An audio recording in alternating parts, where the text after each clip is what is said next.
वालेकुम students, class के 7 subject maths. आज मेरा आपके साथ लेक्चर नंबर 3 है। लेक्चर नंबर 2 में मैंने आपको एक्सरसाइज 2.2 करवाई थी, लेकिन उसके लास्ट क्वेश्चन के 2 पार्ट्स रह गए थे जो मैं अब आपको करवाऊंगी। एक्सरसाइज 2.2 के फर्स्ट 2 क्वेश्चंस में हमने देखा था कि साइंस जो है, अगर दो साइंस इकट्ठे आ रहे हैं, प्लस भी आ रहा है और माइनस भी आ रहा है, तो वो मल्टीप्लाई होके एक साइन में चेंज हो रहे थे। दोनों अगर माइनस हैं तो वो प्लस में कन्वर्ट हो रहे थे, दोनों प्लस हैं तो भी वो प्लस में ही कन्वर्ट हो रहे थे। लेकिन अगर एक माइनस और एक प्लस था तो साइन जो है नेगेटिव हो रहा था। अब यहाँ पर भी डबल साइन है, लेकिन मल्टीप्लिकेशन के साथ।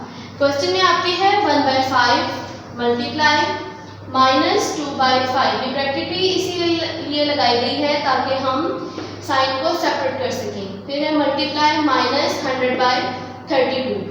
यहाँ पर भी डबल साइन है, एक मल्टीप्लाई का साइन है, दूसरा माइनस का साइन है। लेकिन ये मल्टीप्लिकेशन के साइन के साथ जो है साइन मल्टीप्लाई नहीं होता। अगर दो साइंस डिफरेंट हो, एक साइन बाहर हो, दूसरा साइन ब्रैकेट के अंदर हो, तो वो आपस में मल्टीप्लाई होते हैं। लेकिन अगर बीच में मल्टीप्लिकेशन का साइन है और अलग फ्रैक्शंस के साथ डिफरेंट साइंस हैं, तो वो मल्टीप्लाई नहीं होंगे। क्वेश्चन में साइंस एज इट इज़ रहेंगे। जब लास्ट में हमारे पास दो फ्रैक्शंस रह जाएंगी, फिर हम उनके साइंस आपस में मल्टीप्लाई करते हैं। यहाँ पे साइन हमारा चेंज नहीं होगा। मैंने यहाँ पर एज इट इज स्टेटमेंट मुताबिक क्वेश्चन की और देखा कि कटिंग कहाँ कहाँ हो रही है, उसके मुताबिक जो है मैंने यहाँ पे मेंशन किया। 2 और 5 से डिवीजन हो रही थी, तो मैंने डिवीजन की। 2 1 जा 2 एंड 2 16 जा 32। 5 पे डिवीजन की, 5 1 जा 5 एंड 5 20 जा 100। नेक्स्ट फ्रैक्शन हमारी 1/5 एज इट इज आ गई थी। यहाँ से जो बची थी वो थी -1/1। ये डिवाइड होके भी 1 रह गया था और ये डिवाइड होके भी 1 रह गया था। यहाँ पे हमारे पास फ्रैक्शन बची थी -20/16, वो मैंने लिख ली। अब इधर फिर से डिवीजन हो रही थी 5 पे, तो 5 से मैंने कटिंग की। 5 1 जा 5 एंड 5 4 जा 20। फ्रैक्शन बची हमारे पास 1/1 मल्टीप्लाई। अब यहाँ पे मैंने इन दो फ्रैक्शन को आपस में मल्टीप्लाई किया। साइन देखिए, मल्टीप्लिकेशन का साइन बीच में है। मैंने कहा जब साइन आपका मल्टीप्लिकेशन के बीच में हो तो फिर ये दोनों साइंस आपस में मल्टीप्लाई होंगे। ये दो साइंस आपस में मल्टीप्लाई नहीं होंगे, ये वाला और ये वाला मल्टीप्लाई होगा। तो माइनस और माइनस प्लस में हो जाएंगे। मैंने यहाँ पे प्लस का साइन नहीं लगाया क्योंकि जो साइन आप मेंशन नहीं करते वो पॉजिटिव वैल्यू ही होती है। माइनस का साइन मेंशन करना जरूरी होता है। और साथ ही उसको मल्टीप्लाई कर दिया। 4 1 जा 4 एंड 16 1 जा 16। यहाँ पे फिर से डिवीजन हुई थी 4 पे। 4 1 जा 4 एंड 4 4 जा 16। आंसर मेरे पास आ गया 1/4। 11th पार्ट है, वो भी आपका ऐसे ही होगा। 1/1000 डिवाइडेड बाय -1/100। अब यहाँ पे मल्टीप्लिकेशन का साइन था, इधर डिवीजन का साइन है। बहुत ज़्यादा डिफिकल्ट नहीं है। आपने यहाँ पे सबसे पहले इस साइन को चेंज करना है। इस फ्रैक्शन का रेसिप्रोकल ले लेंगे, दैट इज 100/1, और ये साइन चेंज हो गया मल्टीप्लाई से। अब यहाँ पे हम कटिंग करेंगे। जब जीरोस वाली वैल्यूज होती हैं, डिनोमिनेटर में भी आपके पास जीरोस वाली वैल्यू हो, न्यूमरेटर में भी आपके पास जीरोस वाली वैल्यू हो, तो पॉसिबल जीरोस जो एंड में मौजूद होते हैं वो कैंसिल आउट हो जाते हैं एक दूसरे के साथ। यहाँ पे 3 जीरोस हैं और यहाँ पे 2 हैं, तो ये 2 जो है इसके 2 जीरोस के साथ कट गए और एक जीरो हमारे पास रह गया। मतलब हमारे पास यहाँ पे सिर्फ 10 रह गया। 1000 में से 100 जो है हमने कट कर दिए और साथ ही हमने मल्टीप्लिकेशन भी कर ली। माइनस प्लस माइनस, 1 1 जा 1 एंड 10 1 जा 10। -1/10 is the answer. Next exercise है हमारी 2.3। उसका फर्स्ट क्वेश्चन है, put the correct sign with greater than, less than और इक्वल टू। आपको फ्रैक्शंस देनी है दो। हर फ्रैक्शन को आपने कंपेयर करना है और कंपैरिजन करके ही आपने उसका साइन पुट करना है कि कौन सी फ्रैक्शन दूसरी फ्रैक्शन से या तो बड़ी होगी या इक्वल होगी या फिर छोटी होगी, तो उसके अकॉर्डिंग आपने साइन पुट करना है। अब फ्रैक्शंस को आप देखें किस तरह से कंपेयर करेंगे कि कौन सी फ्रैक्शन बड़ी है कौन सी छोटी है। उसका आसान तरीका ये है कि जो आपको फ्रैक्शंस दी गई हैं उसके डिनोमिनेटर्स का सबसे पहले आप एलसीएम ले लें। एलसीएम जो भी आपका आएगा आपने उस एलसीएम के इक्वल दोनों के डिनोमिनेटर्स को करना है। यहाँ हमारे पास इस क्वेश्चन का एलसीएम है 20। तो सबसे पहले मैंने फर्स्ट फ्रैक्शन ली 1/2, उसका डिनोमिनेटर इक्वल किया। 2 को 20 के इक्वल करने के लिए मुझे 10 से मल्टीप्लाई करना था, इसलिए जब मैंने डिनोमिनेटर को 10 से मल्टीप्लाई किया तो फिर न्यूमरेटर को भी उसी नंबर से मल्टीप्लाई किया। ये हमेशा ध्यान रखना है कि जब आप डिनोमिनेटर्स इक्वल कर रहे हो, जिस नंबर से आप डिनोमिनेटर को मल्टीप्लाई करेंगे न्यूमिनेटर भी उस नंबर से मल्टीप्लाई होता है। फिर इस पूरी फ्रैक्शन को आप इसे मल्टीप्लाई करते हैं 10 बाई 10 से। 1 10 जा 10, 2 10 जा 20। फर्स्ट फ्रैक्शन का हमारा डिनोमिनेटर एलसीएम के इक्वल आ गया। सेकंड फ्रैक्शन का डिनोमिनेटर ऑलरेडी 20 था, इसलिए मैंने इसको 1 से मल्टीप्लाई किया ताकि इसकी वैल्यू जो है चेंज ना हो। 1 बाय 1 से मल्टीप्लाई किया तो 15 बाई 20 एज इट इज रहा। अब जब डिनोमिनेटर्स इक्वल हो जाते हैं तो फिर आपने कंपैरिजन में देखना होता है, डिनोमिनेटर्स जब इक्वल हो जाए तो फिर डिनोमिनेटर आप इग्नोर कर देते हैं, आप न्यूमिनेटर्स को देखते हैं। जो न्यूमिनेटर की वैल्यू जिस न्यूमिनेटर की वैल्यू ग्रेटर होगी वही फ्रैक्शन हमारी ग्रेटर होगी और दूसरी फ्रैक्शन जो हमारी लेस होगी। इसलिए यहाँ पे मेरा साइन आएगा लेस देन का, बिकॉज, और इसको हम इस तरह से पढ़ेंगे 10 by 20 is less than 15 by 20। फिर हमने इसकी एक्चुअल फ्रैक्शन ले ली कि 10 बाई 20 बिलोंग करता था 1 बाई 2 से और 15 बाई 20 बिलोंग करता था 15 बाई 20 से, इसलिए हमने इसको एक्चुअल फ्रैक्शन के साथ लेके इसका साइन पुट किया है। सेकंड पार्ट है हमारा 2 बाई -3 एंड 1 बाई 6। अब यहाँ पे आपको जैसे नज़र आ रहा होगा, मैंने यहाँ पे डिनोमिनेटर्स इक्वल नहीं किए, कोई इस तरह का प्रोसीजर या सोल्यूशन नहीं किया और डायरेक्ट जो है साइन पुट कर दिया है। आपके माइंड में क्वेश्चन आ रहा होगा कि डायरेक्ट हमने किस तरह से जज कर लिया कि यही वैल्यू हमारी ग्रेटर है और यही वैल्यू हमारी जो है लेस है। तो ये बात आपने हमेशा याद रखनी है कि जब आपको दो नंबर्स दिए जाएं कंपैरिजन के लिए, चाहे वो फ्रैक्शनल फॉर्म में हो चाहे वो होल नंबर की फॉर्म में हो, अगर एक वैल्यू हमारी नेगेटिव है और एक वैल्यू पॉजिटिव है तो नेगेटिव वैल्यू हमेशा जो है पॉजिटिव वैल्यू से छोटी होती है। अब यहाँ पे हमारे पास 2 बाई 3 नेगेटिव फ्रैक्शन है, माइनस के साइन के साथ है, और 1 बाई 6 के साथ 1 बाई 6 हमारी पॉजिटिव फ्रैक्शन है। तो नेगेटिव फ्रैक्शन होने की वजह से 1 बाई 6 से 2 बाई 3 जो है लेस है, इसलिए मैंने बगैर डिनोमिनेटर्स इक्वल किए डायरेक्ट जो है साइन पुट कर दिया है। इसलिए आपने यह बात हमेशा याद रखनी है कि जब आपको दो वैल्यूज़ कंपैरिजन के लिए दी जाए, 2 दी जाएँ, 3 4 जितनी भी दी जाएँ, नेगेटिव वैल्यूज़ जो होती हैं हमेशा से पॉजिटिव वैल्यूज़ से छोटी होती हैं। इसलिए मैंने यहाँ पे साइन लगाया और इसको हम पढ़ेंगे 2 by -3 is less than 1 by 6, और यहाँ पे हमें सोल्यूशन की ज़रूरत भी नहीं पड़ी।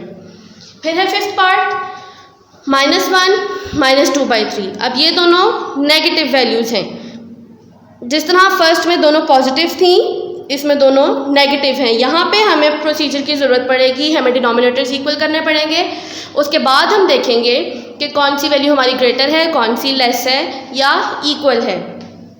अब फर्स्ट नंबर था मेरा -1। डिनोमिनेटर्स आपने इक्वल करने पर आपको यहाँ नज़र आ रहा होगा एक होल नंबर है और एक फ्रैक्शन है, मतलब डिनोमिनेटर हमारे पास एक ही है। तो हम एलसीएम फाइंड करेंगे तब भी हमारा एलसीएम यही नंबर आएगा जो हमारे पास ओनली डिनोमिनेटर मौजूद है, यही हमारा एलसीएम होगा। इसलिए मैंने एलसीएम सेपरेट फाइंड नहीं किया, 3 को ही दिया है। अब 1 के नीचे हमारा भी डिनोमिनेटर भी 1 है, इसको 3 के इक्वल करने के लिए मैंने 3 बाई 3 से मल्टीप्लाई किया। -1 3 3 एंड 3 एज इट इज़, ये वाला माइनस इसका माइनस को हम रिमूव नहीं करेंगे।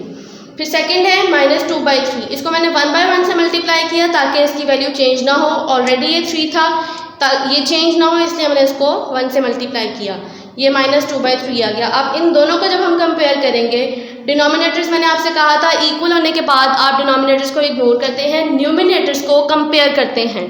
अब पॉजिटिव वैल्यूज़ में तो हमने देखा कि जो वैल्यू बड़ी थी हमने उसी की साइड जो है ग्रेटर साइन लगाया और छोटी वैल्यू लेस साइड पे आई। लेकिन जब आपके पास दो वैल्यूज़ नेगेटिव में मौजूद होती हैं तो इसका उलट प्रोसीजर होता है, रिवर्स प्रोसीजर होता है। पॉजिटिव वैल्यूज़ में जितनी वैल्यू आपकी छोटे से बड़ा नंबर आती जाएगी वो बड़ी वैल्यू कहलाएगी, लेकिन नेगेटिव नंबर में जितनी वैल्यू बड़ी होती जाती है वैल्यू उसकी कम होती जाती है। जैसे यहाँ पे -2 है और -3 है। -3 देखने में 3 जो है 2 से बड़ा है देखने में, लेकिन साइन की वजह से इसकी वैल्यू 2 से कम है। इसलिए डिनोमिनेटर्स इक्वल करने के बाद जब हम न्यूमिनेटर्स को देखेंगे तो हम उसी के अकॉर्डिंग करेंगे। -2 -3 से वैल्यू में बड़ा है इसलिए इसकी साइड पे ग्रेटर का साइन आया और ये लेस साइड पे रहा। फिर हमने इसको जिन नंबर से ये बिलोंग करते थे हमने एक्चुअल नंबर्स दिए क्वेश्चन के, और फिर उसमें साइन पुट किया -1 इज़ लेस देन -2/3। इसी तरह से आपने बाकी क्वेश्चंस भी सॉल्व करने हैं। होमवर्क में आपका क्वेश्चन नंबर 1 का पार्ट 3, 6, 9 और 10 है, ये आपने खुद से सॉल्व करने हैं। नंबर 2 है अरेंज इन असेंडिंग ऑर्डर। यह क्वेश्चन भी आपने उसी तरह करना है जैसे आपने पहला क्वेश्चन किया था, कंपैरिजन जिसमें आपने किया था। इसमें अब आपके पास 3 फ्रैक्शंस हैं, प्रोसीजर आपका वही है। अब आपने तीनों फ्रैक्शंस की डिनोमिनेटर का एलसीएम फाइंड करना है, फिर उस डिनोमिनेटर के इक्वल हर फ्रैक्शन के उस एलसीएम के इक्वल हर फ्रैक्शन के डिनोमिनेटर को इक्वल करना है। 1/2 का डिनोमिनेटर इक्वल करने के लिए मैंने 9/9 से मल्टीप्लाई किया, 2/3 का डिनोमिनेटर इक्वल करने के लिए 6/6 से मल्टीप्लाई किया, 8/9 को इक्वल करने के लिए 2/2 से मल्टीप्लाई किया।